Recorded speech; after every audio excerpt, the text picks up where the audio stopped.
So first we have June Besley-Clark, who I think is familiar to a lot of people. June, welcome to the FITV election discussions. And we have a number of questions to ask you. And the first one we're asking is, what skills do you believe you can bring to the Assembly? And if elected, what portfolios would you like to hold? I think with having 26 years in administration, that helps, and especially working with the Falkland Island government for several years in the hospital, doing different jobs there. I started off as an acting senior clerk there when Lawrence Blizzard retired. Oh, yes, and I've done several different ones there.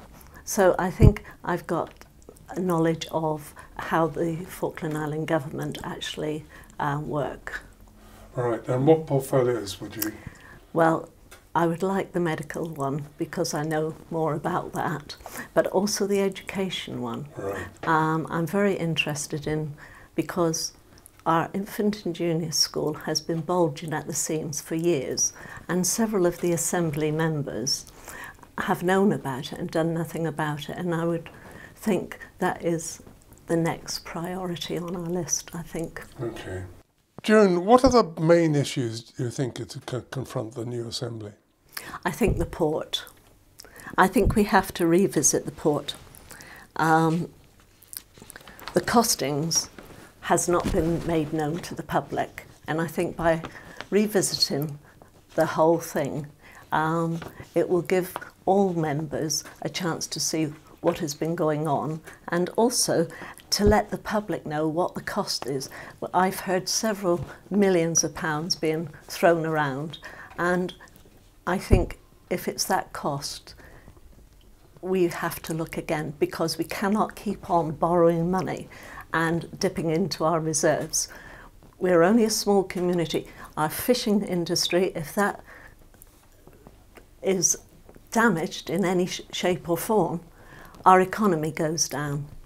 Also, with the oil, coming on to the next one is, I understand that the rock hopper, the government deferred their tax payment, and they owe to our country millions of pounds in taxes.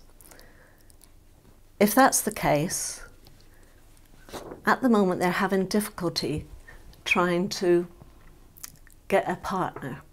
Now, if by any chance they go into bankruptcy, we will not get that money back. So my suggestion is maybe we could talk to them and see if we could come to an agreement in order that they start paying back so much. And I feel that would help our economy, especially with port, and also for our education, and also, I mean, our power station as well. I mean, that is a very important one that we must address as soon as possible. Yes. June, once elected, after being elected, you're very aware of people talking to you during the hustings and such like. Yeah. So you're very aware of the opinions of the public. How would you intend to continue keeping up with the opinions of the public? Facebook has been tried, but unfortunately I think it's being used as a soapbox rather than a way of finding out what real the rest of the people's I would opinions are. have a weekly meeting that people can come in and talk to me face to face. Also go out on the streets and talk to the people. I feel that by talking and communicating with people, I'm always on the phone or on the internet website if they want to contact me, because a lot of people, they see you and they will talk to you, whether it's good or bad, but you have to listen to people, because everyone's problems is very important to them, and you've got to be there to help them as much as you can. I mean, there are sometimes you won't be able to help them for one reason or the other, but at least you can try. Yes. June, you've already touched on this in one way, but a number of large but essential infrastructure programs have started. Some of them are still being discussed. such as the port, the power station, Tussock House and such like. How do you think we should fund this? You've mentioned borrowing, but... Well, no, the government's mentioned borrowing. I don't believe that we should go into borrowing too much. We are only a small community. I think that we have to live within our means. But as they've gone on with the port, and which is desperately needed here, I've got to say, we've got to look at the costings. And I think once you're elected as a member, you get the overall feeling, and also you have access to the information, so you can give a better judgment yourself. And I mean, I'm only one voice, there's another 7, and we have to agree. Yes. You know. Yes. June, as a new candidate, have you taken in the Constitution? The Constitution underpins all the decisions which are made in Exco and everything else. Yes. They have to be underpinned. Have you done that? I've read the Constitution, but of course it takes a lot to register a lot. But there is one in Chapter 1 and Section 13 of the Constitution I really would like to talk about, and that is, I understand that the Chief Executive sent to all FIG departments telling staff they were not to discuss the forthcoming elections. I would like to point out Chapter 1 of Section 13 of the Constitution, headed Protection of Freedom of Expression. A change in the Constitution is necessary. The Chief Executive should report to MLAs and not to the Governor. That is my overall feeling, because it shows that he is being led by FCO, and he's there to look after the civil servants, and whoever's elected, I should say, are elected members by the general public, and I think he should be reporting to them and doing what they expect of him. Yes, the Constitution is quite a complicated subject. But yes. Still, one of the most common issues being discussed in the streets at the moment is salmon farming. This could be a valuable source of income, amongst other things. You've mentioned oil and such like. But there are also dire warnings of pollution and this sort of thing. What's your stance on that? I'm against it.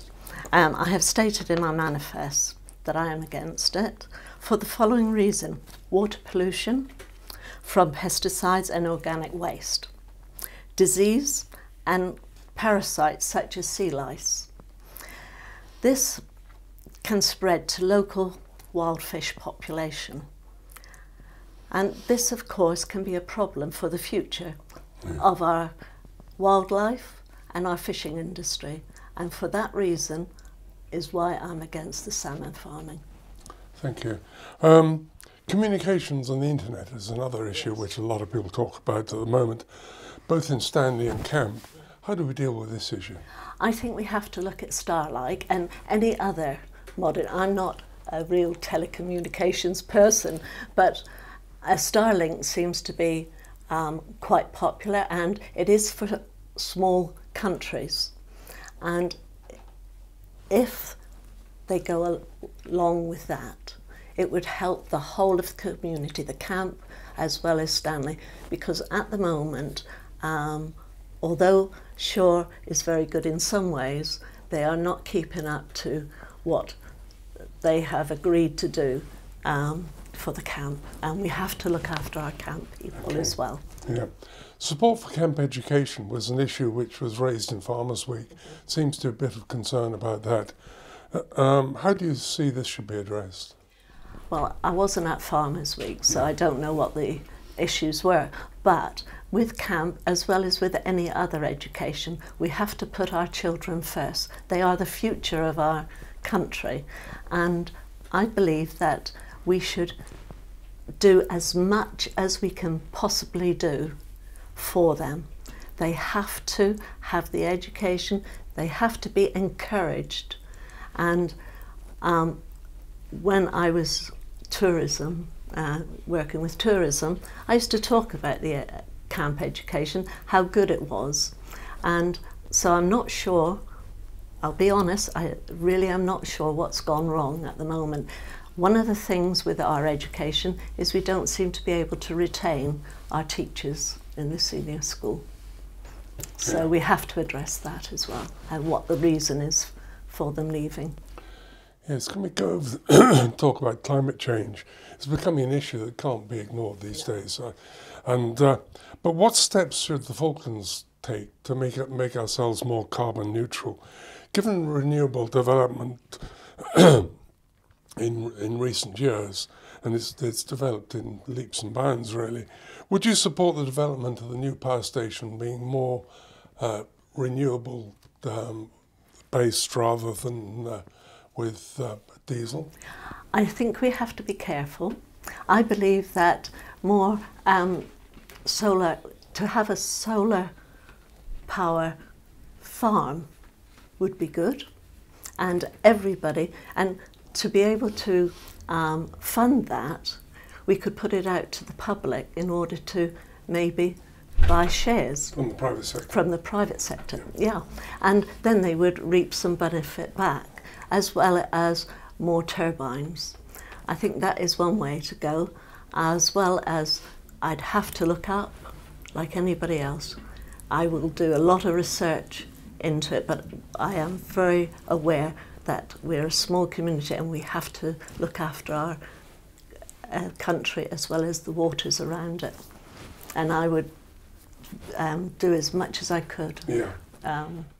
Falkland Conservation have actually produced a document, 2021 election, getting the green vote and such like, laying out ideas for a green election. Are you aware of the document? And I have seen it briefly, but not had a chance to read it, I'm afraid. But I mean, we have to protect our flora and fauna, as well as, I mean, out in camp, apparently the peat is getting drier, so we have to look at that as well. There's been a lot of criticism recently about the level of old age pensions. Yes. So a lot of pensioners now lived at a time when they didn't have options of taking out pension schemes and such like, and those who did are on derisory figures. So how should this be addressed? Well, that is one of my main subjects in my manifest. I am an old age pensioner, but it's not for me. It's for those, like you said, they are the backbone of this country. They stayed here and worked hard through the hard times, and we cannot treat them without dignity. And for them to have to go cap in hand to government for extra money, I feel is all wrong. So I am very much on their case, because I feel they should have a livable work, like a working wage, because June, they're way underneath. underneath. Thank you very much. I'm afraid your time's up. That's okay. Thank you very much.